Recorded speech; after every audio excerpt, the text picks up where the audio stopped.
প্রায় সব ব্যবসার ক্ষেত্রেই কিন্তু এটা একটা খুব পরিচিত ছবি, তাই না? একজন কাস্টমার ওয়েবসাইটে এলেন, প্রোডাক্ট দেখলেন, বেশ আগ্রহও দেখালেন, কিন্তু শেষ পর্যন্ত কিছু না কিনেই চলে গেলেন। তো এই যে হারিয়ে যাওয়া কাস্টমার, এদেরকে আবার ফিরিয়ে আনা যায়? আজকের এই আলোচনায় আমরা ফেসবুক রিটার্গেটিং ব্যবহার করে ঠিক এই সমস্যাটারই একটা সমাধান খোঁজার চেষ্টা করব। সত্যি বলতে এটা একটা বিশাল বড় সুযোগ যেটা হাতছাড়া হয়ে যায়। যখন একজন সম্ভাব্য ক্রেতা আগ্রহ দেখানোর পরেও কেনাকাটাটা শেষ করে না, তখন মনে হয় যেন জেতা ম্যাচটা হাত থেকে ফসকে গেল। যে কোনো ব্যবসার উন্নতির পথে এটা একটা সাধারণ কিন্তু বেশ হতাশাজনক একটা ব্যাপার। চলুন তাহলে এই হতাশা কাটানোর জন্য একটা দারুণ শক্তিশালী কৌশল জেনে নেওয়া যাক। এটার নামই হলো রিটার্গেটিং।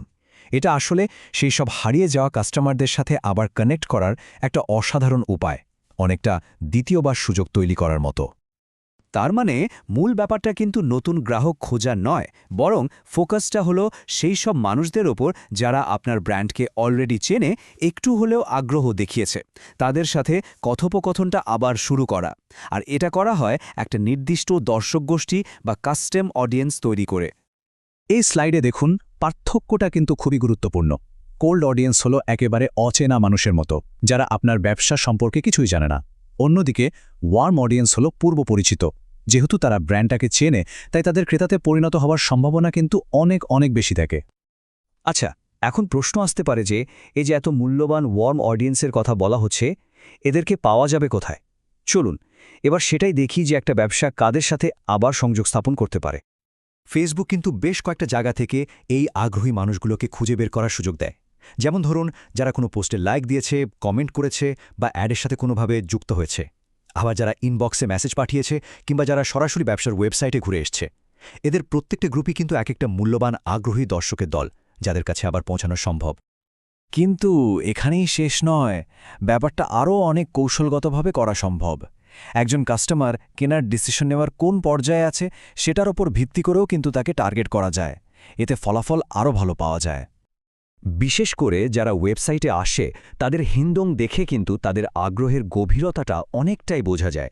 মানে কে শুধু এমনি পেজ দেখছে আর কেই বা কেনার খুব কাছাকাছি চলে গেছে, সেটা সহজেই আলাদা করে ফেলা যায়। এই স্লাইডটা দেখুন, কি দারুণভাবে ব্যাপারটা দেখানো হয়েছে।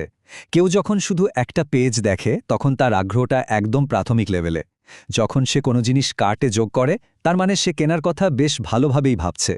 আর যে চেকআউট শুরু করে দিয়েছে, তার তো কেনার ইচ্ছাটা একদম চূড়ায়। রিটার্গেটিংয়ের মাধ্যমে এই প্রত্যেকটা ধাপের মানুষকে কিন্তু আলাদা আলাদা করে অ্যাড দেখানো যায়। তো এই যে এত কৌশল, এত প্ল্যানিং, এই সব কিছুর মূলে কিন্তু একটাই লক্ষ্য, আর সেটা হলো বিক্রয় বাড়ানো। রিটার্গেটিং শুধু একটা বিজ্ঞাপন দেওয়ার কৌশল নয়, এটা সরাসরি ব্যবসার আয় বাড়ানোর একটা পরীক্ষিত আর কার্যকর পদ্ধতি। এক কথায় এটাই হলো মূল কথা। রিটার্গেটিংয়ের আসল ক্ষমতাটাই এখানে। এটা একটা ব্যবসার পুরনো আগ্রহী দর্শককে ভবিষ্যতের নিশ্চিত ক্রেতায় পরিণত করে। বলা যায় এটা হারানোর সুযোগকে বিক্রয়ে রূপান্তর করার একটা ব্রিজ বা সেতু।